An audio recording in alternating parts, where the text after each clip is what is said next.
Hai pemirsa, selamat datang di Zona Bola.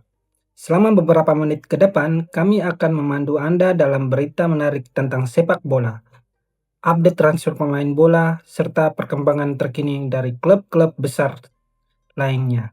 Jangan lupa subscribe dan nyalakan lonceng notifikasi ya, agar tidak ketinggalan berita bola terbaru setiap hari. Asosiasi Pesepak Bola Profesional Indonesia, API, bersama ILIK menggelar laga sepak bola untuk Sumatera sebagai bentuk aksi kemanusiaan dan solidaritas terhadap masyarakat Sumatera yang terdampak bencana banjir. Kegiatan ini berlangsung di Stadion Madia, Senayan, Jakarta, pada Jumat, 19 Desember 2025.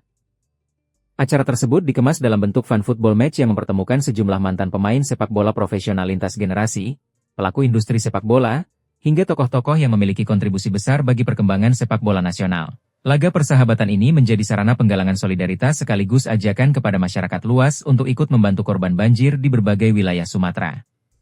Sejumlah nama besar tercatat ambil bagian dalam kegiatan ini, diantaranya Kurniawan Dwi Yulianto, Ponario Astaman, Christian Gonzalez, Victor Igbonevo, Ramdhani Lestaluhu, Maman Abdurrahman, Greg Nokolo, Supriyono Prima, Gunawan Dwi Cahyo, hingga Makan Konate. Selain itu, hadir pula Yunus Nusi, Eko Setiawan, Muhammad Sungkar, Ferry Paulus, Sadikin Aksa, Arthur Irawan, Teddy Cahyono, Budiman Dalimunte, serta sejumlah tokoh dan mantan pemain nasional lainnya. Pengusaha Putra Siregar menunjukkan kepeduliannya terhadap aksi kemanusiaan dengan membeli jersey Timnas Indonesia milik Ramdhani Lestaluhu seharga Rp100 juta dalam rangkaian laga sepak bola untuk Sumatera yang digelar di Stadion Madia, Senayan, Jakarta, Jumat, 19 Desember 2025. Jersey tersebut dilelang sebagai bagian dari penggalangan dana untuk membantu masyarakat Sumatera yang terdampak bencana. Putra Siregar menyebut keputusannya membeli jersey itu dilandasi kekagumannya terhadap sosok Ramdhani Lestaluhu, baik sebagai pemain maupun pribadi di luar lapangan. Pertama-tama, Ramdhani Lestaluhu benar-benar pemain idola saya. Selain di lapangan, di luar lapangan juga attitude-nya luar biasa, ujar Putra Siregar seusai mengikuti lelang jersey. Selain faktor kekaguman terhadap Ramdhani, Putra Siregar menegaskan bahwa tujuan utama partisipasinya adalah untuk membantu masyarakat Sumatera. Ia mengaku pernah mengunjungi wilayah tersebut dan melihat langsung kondisi yang memprihatinkan akibat bencana. Kebetulan ini juga untuk Sumatera. Saya sudah ke sana dan melihat kondisi yang memang memprihatinkan, termasuk di Aceh, katanya. Xabi Alonso menegaskan bahwa Real Madrid tetap bersatu dari presiden hingga pemain, tanpa memerlukan dukungan publik untuk memperkuat posisinya sebagai pelatih. Pelatih asal Spanyol ini sempat menghadapi tekanan setelah timnya kalah dari Celta Vigo dan Manchester City. Namun Madrid kemudian bangkit dengan kemenangan atas Alaves di Liga dan Talavera de la Reina di Copa del Rey. Madrid akan menjamu Sevilla di Santiago Bernabéu pada laga terakhir 2025 sebelum libur Natal. Alonso ingin memastikan fokus tetap pada tim dan target kompetisi, bukan isu luar yang berpotensi mengalihkan perhatian. Meskipun sempat tertinggal dari Barcelona di puncak klasemen La Liga, Alonso tetap percaya bahwa kesatuan tim menjadi kunci mencapai tujuan akhir. Kepercayaan, rasa hormat, dan komitmen semua pihak menjadi fondasi perjalanan panjang musim ini. Barcelona menghadapi dilema terkait masa depan Andreas Christensen. Bek tengah asal Denmark itu akan habis kontraknya pada akhir musim ini. Musim ini Christensen jarang mendapatkan kesempatan bermain. Pelatih Hansi Flick lebih sering menurunkan Pau Cubarsí, Eric Garcia, dan Gerard Martin di posisi bek tengah. Meski begitu, Christensen tampil solid saat dipercaya, termasuk di laga Copa del Rey melawan Guadalajara. Ia bahkan mencetak gol penting untuk membantu timnya.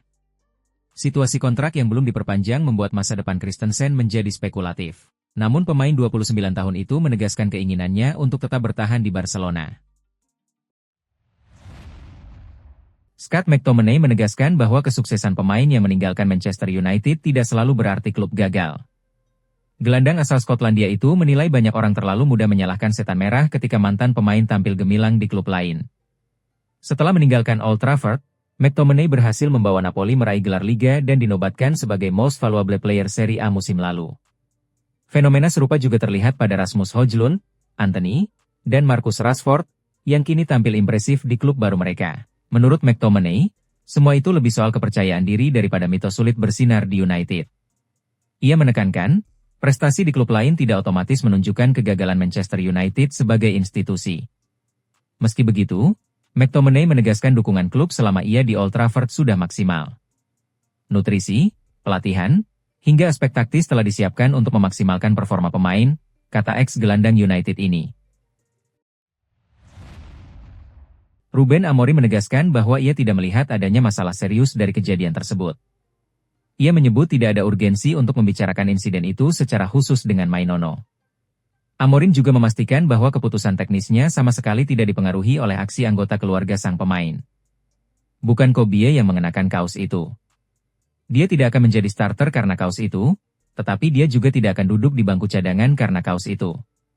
Dia akan bermain jika kami merasa dia adalah orang yang tepat untuk bermain, kata Amorim dikutip dari Mensport. Milan menjadi pusat pembahasan setelah FIGC menerima laporan resmi terkait perilaku Allegri.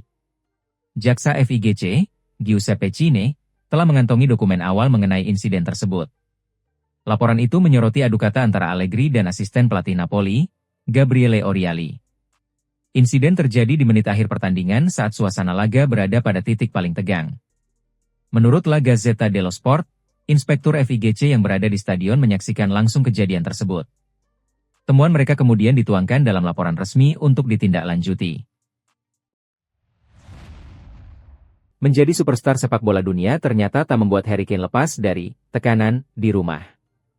Kapten timnas Inggris ini punya cerita unik soal koleksi bola hat-trick-nya yang kini jadi incaran anak-anaknya. Kane mengaku anak-anaknya sudah tak lagi menganggap bola pertandingan sebagai hadiah spesial. Tuntutan mereka kini makin spesifik dan mahal, terutama dari sang putra. Anak saya bilang dia menginginkan bola yang ada bintang-bintangnya, jadi dia mau bola Liga Champions. Ada lebih banyak tekanan pada saya untuk mendapatkan jenis bola yang berbeda sekarang, curhat Kane sambil tertawa. Meski begitu, momen Natal tetap menjadi prioritas utamanya bersama keluarga.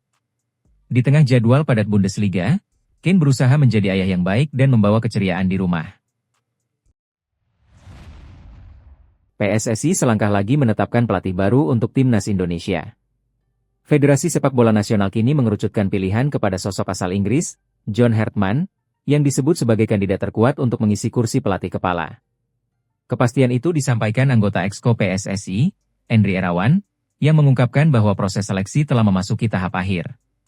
Dari sejumlah nama yang disaring, hanya 2 pelatih yang diwawancarai secara intensif, yakni John Hartman dan Giovanni van Bronckhorst. Hasilnya, Hartman disebut berada di posisi terdepan dan pengumuman resmi diharapkan bisa dilakukan dalam waktu dekat, bahkan sebelum pergantian tahun.